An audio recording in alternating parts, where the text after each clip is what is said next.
Hey guys, welcome back to the channel. Today we're moving along to NHL 2002 on the PlayStation 2. Now, NHL 2001 was one of the best games so far that we've played through in this series, and I think in a few more games, maybe around NHL 07, we'll do a full recap and I'll give you my rankings. If you want to see where we're currently at and what I, deem to be the best games year over year so far, check me out on Twitter at NoSleevesGaming, and check me out on Twitch if you want to watch these played out live, twitch.tv/NoSleeves12. But today, let's get into NHL 2002 for the PlayStation 2. All right, so let's go over NHL 2002 for the PlayStation 2. And honestly, the PlayStation 2 era games are probably the biggest graphical jump and just performance jump in the NHL series. You see it from, the PlayStation 1 was good in the sense of back in the late 90s, but you really see the graphical jump and the power that the PlayStation 2 allows, and the Xbox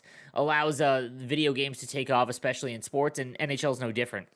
2001 is probably close to being the best game on the console, or the best game so far. I mean, I know I've talked about NHL 95, but it's awfully close. We'll see what NHL 2002 brings. The one thing I'll say about O2, guys, is that if you're not into the arcadey gimmicky stuff, O2 probably is not going to be a hit for you guys. They took a lot of risks in terms of getting away from the seriousness of it, and we'll talk about that in just a little bit. So they bring in the cards, NHL cards for NHL 2002. Basically, you can open up packs, right? We'll open up one. So there's Jaromir Jagr, Brett Hull, Luke Robitaille. What a pack.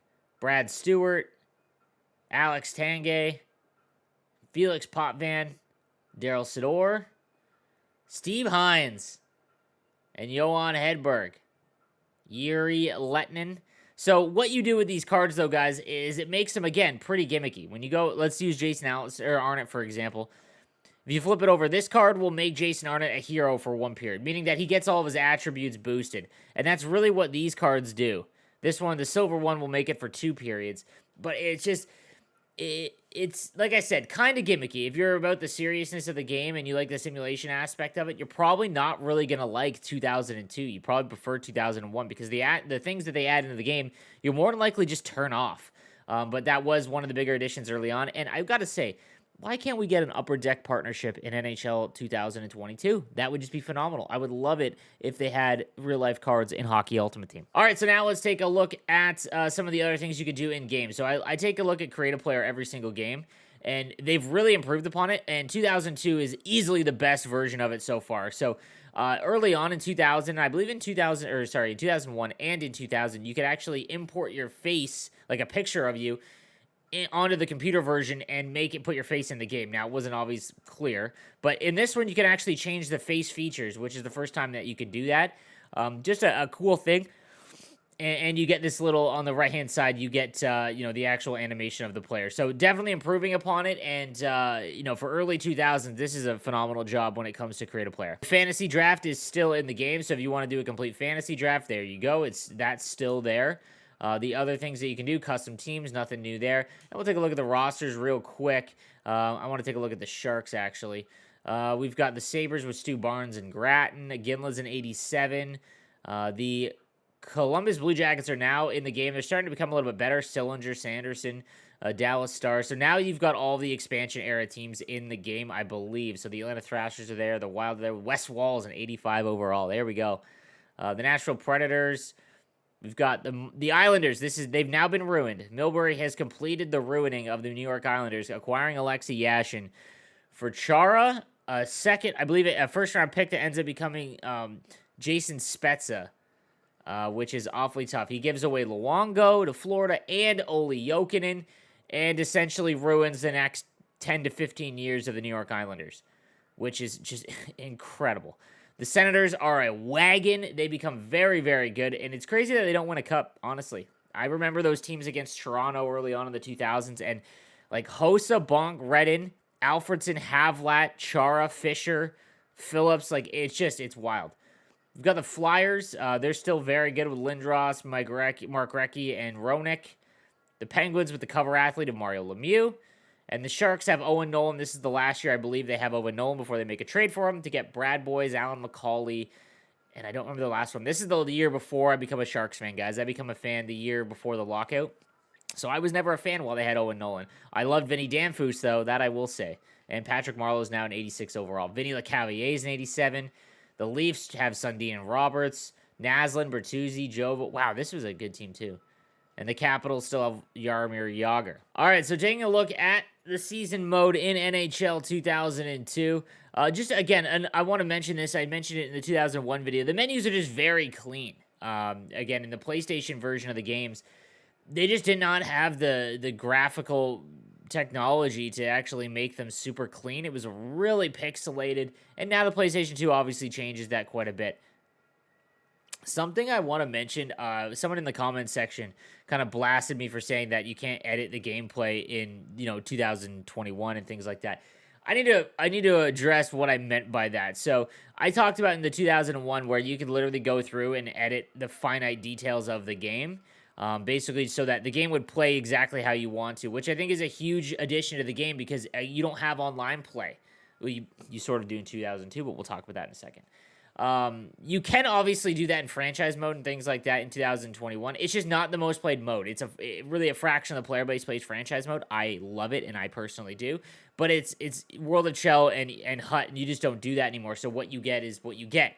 Back in these days, the game that you played was all offline essentially, and every aspect of the game was completely manipulated by you to the way that you wanted to play. So that's kind of where I went with that, because there was a commenter who was kind of upset that he said that I guess I don't play any mode other than Hut, and I just wanted to clarify what I meant by that. All right, so let's get into a game here. We'll take a look at the screen here to load in. Again, look at the jersey. I love this. I don't know why. I just think that's a pretty cool addition to the game. They don't have the black jerseys in the game just yet. I'll do shot name manual, and here we go. We'll play the Detroit Red Wings. Now, the one thing I do need to say is this is where you're either going to love it or hate it, as Don Taylor joins the color commentary, and we're going to let it play for a little bit because, again, if you enjoy the arcadey stuff, it's hilarious. If you like the seriousness of the game, you are not going to be a fan of Don Taylor, but now looking back, I think it's hilarious. The other thing I need to mention, guys, is the soundtrack, obviously, for 2002 is really the first year of the elite soundtracks, and if you guys want to take a look at the best EA NHL soundtrack ever created, I went through every single game in chat a couple weeks ago and took all of the best songs from the series and put them in a playlist. All you've got to do is search No Sleeves on Spotify, and you'll be able to find it. So I can't play this because there is music going on in the background, but the entrance obviously is awesome. They do a great job of these kind of skate out onto the ice. I think it's a really nice addition to the to production, and just adds a lot more to the game. And you get a lot more intense feeling for it when you're playing it, especially in GM mode. So here we go. We'll get into it now. I need to mention again, you're either gonna like or love, or you're either gonna hate or love Don Taylor as the new color commentary guy, as EA took a very big risk and went full joke, full arcade style, and I'll let you guys be the judge. This is Jim Houston and Don Taylor. Welcome to NHL 2002, the official game of Jim Houston and Don Taylor.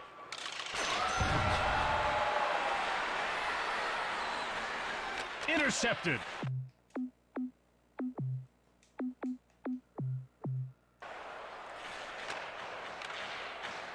It's one-on-one.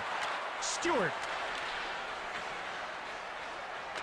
He scores! That was all that and a bag of chips and a soda. Oh, and some licorice and a chocolate bar. Back in a minute, Jim. Where are you going? Snack bar. Oh, all right, so as you can see, like, Don Taylor is I find it funny, but for anyone that was, that liked the seriousness of the game and the sim aspect of it, you're probably not going to enjoy it very much. And like the auto saucing is pretty crazy there on that goal. And again, it's a lot of arcadey stuff, like the emotion meter up top, the big hits. You'll see that as well as the game goes along here. If I can get a huge hit, there'll actually be like little jokey cutscenes. There's a nice goal there from Shanahan. There's the breakaway cam and things like that. And, it was a risk. I think early 2000s, that's when EA Big was really big. So, like, SSX Tricky, all those kinds of games. And they definitely took from that and took a risk to get away from their kind of seriousness of the game of hockey. And, again, either you're going to love this or you're going to hate it.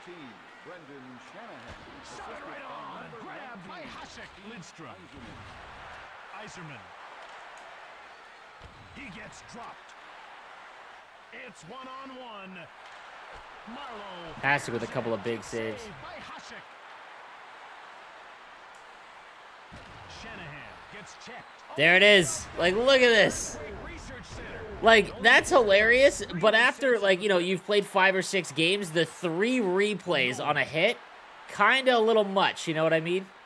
So, I will say this, gameplay in 2002 is phenomenal. It might be, you know, it's really been, in my opinion, the best so far. You're using the, oh, let's go, the skill stick. You're actually, sorry, the thumbstick, which is great. Obviously, not having to use the D-pad to skate around anymore is a huge addition to the game. And again, they added the big hit button, the speed burst on offense and defense, and the shot aim is really clean. Look where Hasek is.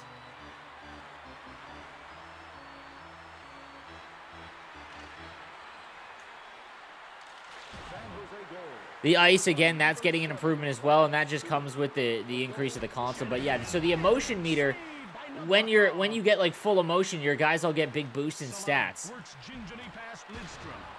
And again, that all just goes back into the kind of arcadey feel of NHL 2002. All right, so looking at them side by side, again, we look at the first game in the console generation that we're looking at. So obviously 2001 was PlayStation 2's first game, and then 2002. And I'm not going to lie, like, the graphics didn't change a ton year over year. The gameplay was much better, and again, they went with a really arcadey production style. In my opinion, I'm not a huge fan of it after you play a few games. I think it's hilarious early on, but honestly, I think 2001 was better than 2002, and just not enough changes year over year that actually added substantial stuff to the game. But that's going to do it today, guys, for NHL 2002. Let me know what you think in the comments section down below, and I will see you tomorrow for 2003.